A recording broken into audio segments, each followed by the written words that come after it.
자, 오늘은 우리 인생에서 썸물이 계속해서 생기는 이유, 우리 인생에서 썸물이 계속 생기는 이유라는 주제로 하나님의 마음을 알아가도록 하겠습니다. 지난 몇 주간은 참 정신없이 보낸 시간이었습니다. 지난 여름에 진행하지 못했던 수련회와 함께 코로나 이후에 처음으로 친구 초청 예배를 진행해야 했기 때문에 약간의 부담감이 있었습니다. 사실 부담이라기보다는 여러분들과 함께 뭔가를 진행한다는 것 자체가 환란이라는 것을 제가 너무나 잘 알고 있기 때문에 기도가 저절로 나오는 시간이었습니다. 우리가 어떤 행사를 진행하기 위해서는 가장 먼저 파악돼야 되는 것이 인원수입니다. 인원. 그래서 제가 정확한 인원수를 파악하기 위해서 여러분 한 사람 한 사람에게 카톡을 보내가지고 수련회 참가 여부를 알려달라고 얘기를 했고 또 전도 대상자 명단을 달라고 했거든요. 그렇게 해가지고 보내주는 사람은 딸랑 2명, 나머지는 대답도 없고 일십하고 와 미칩니다.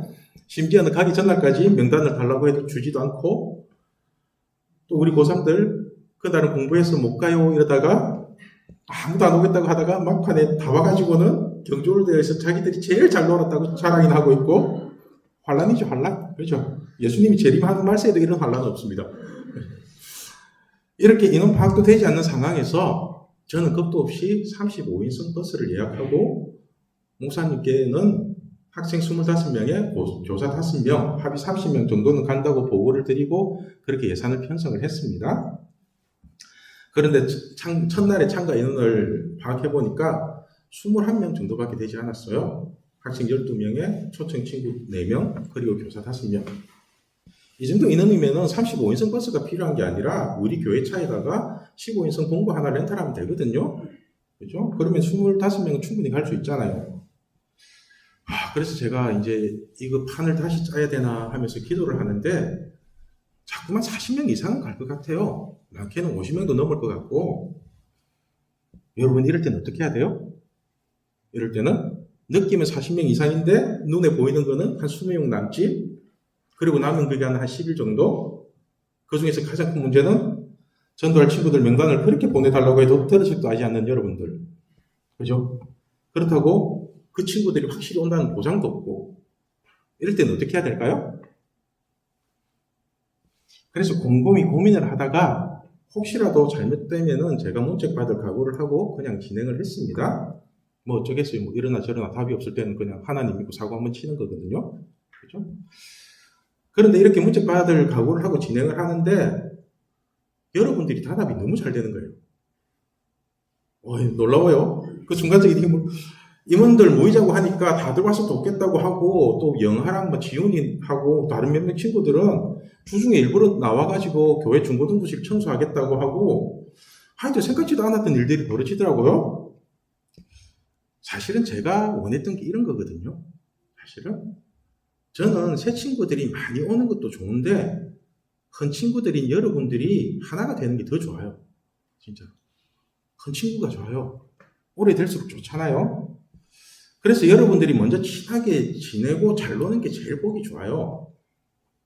우리가 어떤 행사를 진행할 때 서로 못하겠다고 미루면서 흩어지는 분위기라면 답이 없는데 반대로 자기가 할 수 있는 것을 서로 돕겠다고 모이기 시작하면은 그 일은 이미 다 이루어졌다고 보시면 됩니다. 그런데 여러분들이 서로 돕겠다고 그렇게 계속 모이더라고요. 그래서 이왕 이렇게 된 거 제대로 한번 사고치자고 마음을 바꿔먹었죠. 그리고는 기도 제목을 30명 이상의 학생들이 모여서 예배 드리게 해달라고 정확한 숫자를 정해버렸습니다. 숫자를. 여러분들은 잘 모르시겠지만은 수련회 기도 제목이 나간 주보를 보면은 처음에는 많은 학생들이 함께 모여서 예배 드리게 해달라고 30명이라는 숫자를 넣지 않았거든요. 그러니까 저도 이런 머리는 쓸 줄 안다고요. 그죠? 대충 한 20명 정도 와도 많은 학생들이 모였다고 우기면서 마치 기도 응답을 받은 것처럼 그렇게 울렁뚱땅 넘어가고 싶은 생각이 저에게도 있거든요. 그런데 이번에는 이상하게 정확한 숫자를 주면서 하나님이 어떻게 일하시는지를 여러분들에게 보여주고 싶더라고요. 그래서 우리 임원들에게 먼저 기도 부탁을 하고 또 설교 시간에도 여러분들에게 30명 이상의 학생들이 모여서 예배 드리게 해달라고 기도 부탁을 드렸습니다.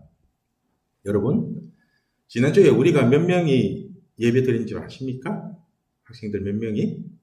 그죠? 아마 기도한 친구들은 이 숫자가 궁금했을 건데 아무도 안 물어요. 학생 28명이 모여서 예배를 드렸거든요. 28명. 우리가 기도했던 숫자보다 한 2명이 부족한데요. 그죠? 그렇다면 제가 한번 물어볼게요. 여러분, 진짜로 기도했어요? 진짜로 이번 초청 예배 때 30명 이상의 학생들이 모여서 예배 드리게 해달라고 하나님께 한 번이라도 기도한 적이 있어요? 만약에 한 번이라도 안타까운 마음을 가지고 기도하셨다면은 그 사람은 하나님의 일하심을 보았을 겁니다. 진짜로 사람이 한 일이 아니라는 거 아시죠? 그죠? 내가 몇 명 애들 물어보니까 30명이라니까 저 전도사가 이러면서 그런데 기도는 하지도 않고 아이고 나는 모르겠다 이러면서 기도한다고 30명 오겠냐는 식으로 경주월드 가서 놀 생각만 한 사람은 하나님이 아무리 응답을 하셔도 그게 응답인지조차도 모르고 살게 될 것입니다. 중보기도라는 것이 혼자 하는 기도가 아니기 때문에 그 속에 소속이 되어 있으면은 기본적인 은혜를 받게 됩니다. 기본적인 은혜는.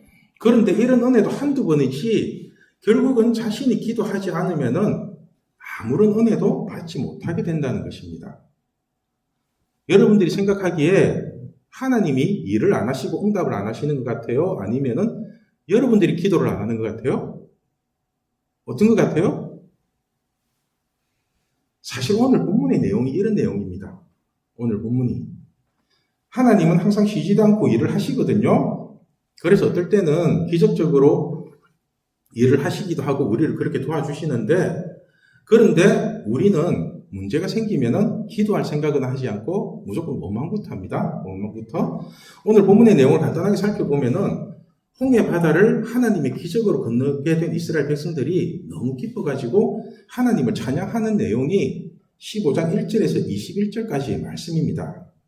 그 중에서 2절을 보면은 이스라엘 백성들이 하나님을 신나게 높입니다. 여호와는 나의 힘이요 노래시며 나의 구원이시로다. 그는 나의 하나님이시니 내가 그를 찬송할 것이요 내 아버지의 하나님이시니 내가 그를 높이리로다. 그죠? 보시다시피 이스라엘 백성들이 얼마나 기분이 좋았던지 자신들이 표현할 수 있는 모든 수사법을 다 동원해서 하나님을 높입니다. 그런데 이렇게 하나님이 최고, 하나님 짱이라고 높이다가 3일 뒤에 마실 물이 없다고 원망하는 게 바로 오늘 본문의 내용입니다. 22절에서 24절까지의 말씀을 제가 읽겠습니다. 자, 22절. 모세가 홍해에서 이스라엘을 인도하며 그들이 나와서 수르 광야로 들어가서 거기서 사흘 길을 걸어서나 물을 얻지 못하고. 자, 하나님이 기적으로 홍해 바다를 건너고 난 뒤 홍해 바다 어떻게 건너는지 아세요? 일단 물이 갈라져서 건넜거든요. 바닷물이 갈라져가지고 기적이죠. 그렇게 건너고 난 뒤에 이제 애국 탈출에 성공한 이스라엘 백성들이 수르 광야에 들어가서 사흘 길을 걸었는데 마실 물이 없는 겁니다. 물이 없어요. 여러분, 광야라는 게 사막이니까 사막에서 마실 물이 없다는 것은 곧 죽음이죠. 그죠? 그래서 물을 찾아서 막 헤매다가 물을 발견합니다. 그런데 그 물이 사람이 먹지 못하는 썬물이라는 거예요. 썬물. 23절에 마라에 이르렀더니 그곳 물이 써서 마시지 못하겠으므로 그 이름을 마라라 하였더라. 마라라는 게 뭐 여러분이 좋아하는 마라탕 그런 거 아닙니다. 그런 게 아니고 쓰다라는 뜻을 가진 히브리어입니다. 그러니까 사흘 길을 걸어서 물을 찾기는 찾았는데 그렇게 힘들게 찾은 물이 썬물이라서 마실 수가 없다는 것입니다. 여러분 이럴 때 어떻게 해야 돼요? 이럴 때는 바닷물이 갈라지는 기적을 맛보고 하나님의 일하심을 눈으로 직접 보고 난 뒤에 또다시 내 인생에서 썬물이 생긴다면 어떻게 해야 돼요? 그냥 하나님을 바라보면서 기도하면 되지 않을까요? 그렇죠? 그런데 이스라엘 백성들의 입에서 터져나오는 것은 기도가 아니라 원망입니다. 원망. 우리 24절 말씀 같이 읽겠습니다. 백성이 모세에게 원망하여 이르되 우리가 무엇을 마실까 하냐. 그죠? 참 놀랍죠? 3일 전만 해도 하나님이 나의 힘이고 하나님이 나의 구원이고 하나님이 최고라고 하면서 그렇게 하나님을 높이다가도 마실 물이 없다고 곧바로 하나님에 대한 원망이 터져 나옵니다. 여러분, 이 모습이 마치 우리의 모습 같지 않습니까? 모습이. 그렇죠? 저는 대충 예상했거든요. 오늘 새 친구들이 거의 안 올 거라는 거를. 그죠? 근데 아마 주중에 내가 계속 만나면서 걔네들도 컨택은 할 거예요. 같이. 그럼 난 이런 모습 보고 실망 전혀 안 해요. 일하심을 봤는데, 여러분이 기도하는 모습도 봤고, 여러분들이 그 함께 하는 그 모습도 봤는데, 그 모습을 계속 유지하면 되잖아요. 뭐가 걱정이에요? 기도 제목 던져주면서 기도하자고 하니까 기도를 하기는 하는데, 그 속에는 믿음도 없고, 또 하나님의 일하심을 보여주셨는데도 믿음이 성장하는 것이 아니라 마치 우연히 일어난 것처럼 기도의 응답으로 받아들이지 않는 모습. 그죠? 그래서 어떤 문제가 생기면 기도하기보다는 원망부터 나오는 게 우리의 모습입니다. 어쩌면 이런 모습들이 우리 인생에서 썸물이 계속해서 생기는 이유가 아닐까 생각합니다. 작은 사건들을 통해서 그리고 작은 기도의 응답들을 통해서 그냥 하나님을 믿어버리면 되는데 끝까지 잔머리 굴리면서 자기에게 유리한 것만 챙기고 불리할 때는 언제든지 도망치려고 하는 그런 감탄고토의 심리가 들어있는 것 같습니다. 감탄고토 뭔지 아시죠? 들어보셨어요? 달면 삼키고 쓰면 뱉고 하는 거 달삼쓰벳 아닙니다. 자자성 하니까 막 달삼쓰벳 하고 그러던데 감탄고토입니다. 저는 사실 이번 친구 초청 예배를 통해서 여러분 자신의 믿음과 여러분들이 만나는 친구에 대해서 한 번쯤은 깊이 있게 생각해 보기를 원했습니다. 한 번쯤은. 여러분에게 과연 교회 같이 가자라는 말을 할 용기와 그런 믿음이 있는지, 그리고 그 말을 들은 친구가 어떻게 반응을 하는지. 그죠? 그래도 여러분들이 같이 교회 가자고 말할 정도면은 어느 정도 친하니까 말을 하지 않았겠어요? 그죠? 그런데 그 말을 들은 친구의 반응을 보면은 그 친구가 여러분들을 어떻게 생각하고 있는지가 보입니다. 그 마음이 보여요. 아무리 친하다고 해도 교회 같이 가자는 얘기를 듣고 껄끄러워하는 친구라면은 그 친구는 찐친이 될 가능성이 없어요. 그죠? 제가 계속해서 얘기를 하잖아요. 교회를 같이 다니지 않고 기도 부탁을 할 수도 없는 친구는 절대로 찐친이 될 수 없다고. 그래서 교회를 같이 가자고 얘기를 해봄으로써 여러분들이 만나는 친구가 진심인지 아니면은 다른 건지를 알 수가 있다고요. 지금 만나고 있는 그 친구가 달면 삼키고 쓰면 뱉는 친구인지 아니면은 기본적인 의리를 가지고 있는 친구인지 그런 분별이 됩니다. 여러분, 달면 삼키고 쓰면 뱉는 친구는 친구라는 단어를 용어를 사용할 뿐이지 실상은 친구 아닙니다. 친구 아닙니다. 이런 친구들이 많으면 많을수록 나중에 뒤통수 맞고 배신당할 가능성이 굉장히 큽니다. 풍요 속의 비건이라고 말씀을 드렸죠. 경주월드라는 단물은 좋다고 삼키고 그 다음날 같이 드리기로 한 예배는 썸물이라고 뱉어버리는 친구라면은 그 친구에 대해서는 한 번쯤은 진지하게 고민해 보십시오. 아니면 여러분이 그 다음날 예배 드려야 된다는 조건을 제대로 전하지 않고 그냥 경주월드만 데리고 왔다면은 여러분의 믿음이 어디에 있는지를 진지하게 점검해 봐야 됩니다. 그래서 전도를 한번 해보면은 여러분의 믿음이 어디에 있는지가 보이고 친하다는 친구가 어떤 친구인지 그 친구의 인성이 보이게 되어 있습니다.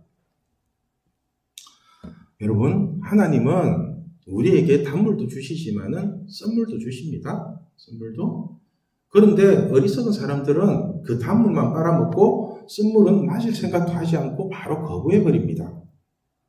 한마디로 경주월드라는 단물은 좋다고 빨아먹는데 교회와 예배는 선물이라고 미련 없이 뱉어버립니다. 그런데 이런 사람에게는 시간이 지날수록 단물조차 주는 사람이 없을 겁니다. 왜냐하면은 사람이 보기에는 경주월드가 단물이고 예배가 선물 같지만은 하나님이 보시기에는 예배가 진짜 단물이거든요. 예배가 진짜 단물이라고요. 그래서 하나님은 예배를 통해서 모든 좋은 것들을 다 부어주시잖아요. 특히 오늘 말씀 25절을 보면은 선물과 단물을 따로 주시는 것이 아니라 그 선물을 단물로 아예 바꿔주십니다. 이 개념이 엄청 중요합니다. 이 개념이. 우리 25절 말씀 같이 읽겠습니다. 모세가 여호와께 부르짖었더니 여호와께서 그에게 한 나무를 가리키시니 그가 물에 던지니 물이 달게 되었더라. 그러니까 선물을 만난 이스라엘 백성들이 하나님을 원망하면서 모세에게 책임지라고 하니까 모세가 하나님께 기도를 합니다.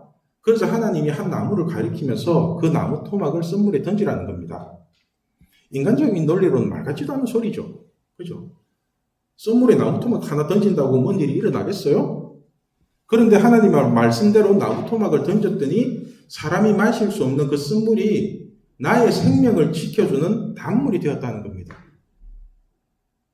여러분, 모세가 기도해서 선물이 단물로 변화되는 기적이 일어나는 것이 아니라 여러분들이 직접 기도해도 선물이 단물로 변화되는 기적은 언제든지 일어날 수 있습니다. 혹시 여러분 인생에서 선물이 계속해서 생기지 않나요? 계속해서? 우리 인생에서 선물이 계속 생기는 이유가 뭔지 아십니까? 그래서 달면 삼키고 쓰면 뱉는다는 그 세상 사람들의 논리로 살기 때문에 그래요. 달면 삼키고 쓰면 뱉고. 하나님이 주시는 선물은 기도만 해도 단물로 바뀌는데 기도할 생각은 하지 않고 어떻게든 그 선물을 뱉어내기 위해서 원망만 하고 있기 때문에 그렇습니다. 어떤 친구는 문제가 생기면은 기도는 참 열심히 하는 친구가 있습니다. 문제가 생기면 기도 열심히 해요. 그런데 그 문제가 해결되면은 언제 그랬냐는 듯이 기도의 자리를 떠나고 과거에 놀던 모습으로 돌아갑니다. 그러니까 문제가 끊임없이 생기죠. 문제가. 여러분, 우리에게 문제가 있든 없든 그냥 기도의 자리를 지키고 있으면은 계속해서 단물이 솟아나지 않겠어요? 그렇죠? 설령 선물이 생기더라도 기도의 자리를 떠나지 않으면은 그 선물이 곧바로 단물로 바뀌게 될 것입니다. 오늘 말씀의 제목이 우리 인생에서 선물이 계속해서 생기는 이유입니다. 하나님은 선물을 만났을 때 원망하는 사람들에게 우리의 기도를 통해서 선물을 단물로 변화시켜 주십니다. 그리고는 하시는 말씀이 나는 너희를 치료하시는 여호와라고 말씀을 하십니다. 우리 26절 말씀 같이 읽겠습니다. 이르시되 너희가 너희 하나님 나 여호와의 말을 들어 순종하고 내가 보기에 의를 행하며 내 계명에 귀를 기울이며 내 모든 규례를 지키면 내가 애굽 사람에게 내린 모든 질병 중 하나도 내리지 아니하리니 나는 너희를 치료하는 여호와이니라. 여러분, 우리 하나님은요, 우리가 하나님 말씀만 잘 듣고 순종하면은 세상 사람에게 내린 모든 질병 중 하나라도 우리에게 내리지 않겠답니다. 뿐만 아니라 우리에게 생긴 질병까지도 치료해 주시는 하나님이랍니다. 나는 너희를 치료하는 여호와이니라. 나는 너희를 치료하는 여호와이니라. 하나님은 우리를 치료하시는 하나님이래요. 치료해 주신대요. 우리를 치료하는 하나님이라는 뜻은 단순하게 병을 고치시는 하나님을 말씀하는 게 아닙니다. 우리의 인생을 선물에서 단물로 바꿔주시는 게 하나님의 치료입니다. 여러분 인생의 쓴맛들 다 보셨잖아요. 어쩌면 앞으로도 계속 볼 수 있을 거고요. 그 쓴맛들이 단물로 다 바꿔주실 거예요. 하나님이. 그게 하나님의 치료예요. 회복시켜 주시고 변화시켜 주시고 그 다음에 높여 주시는 거예요.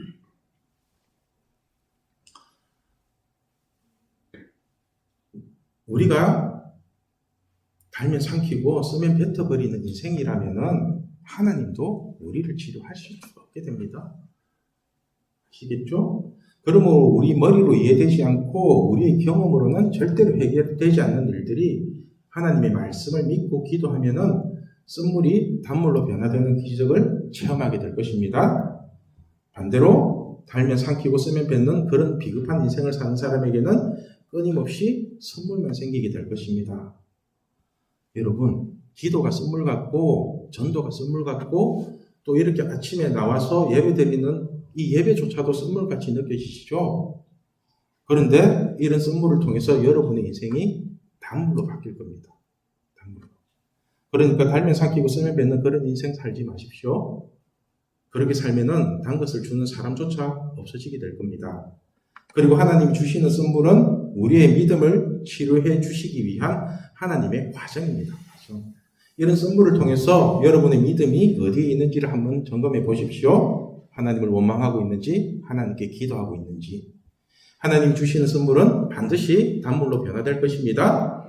여러분들도 어떤 문제가 생겼을 때 이럴 걸 저럴 걸 하면서 원망부터 하지 마시고 무조건 기도부터 하십시오.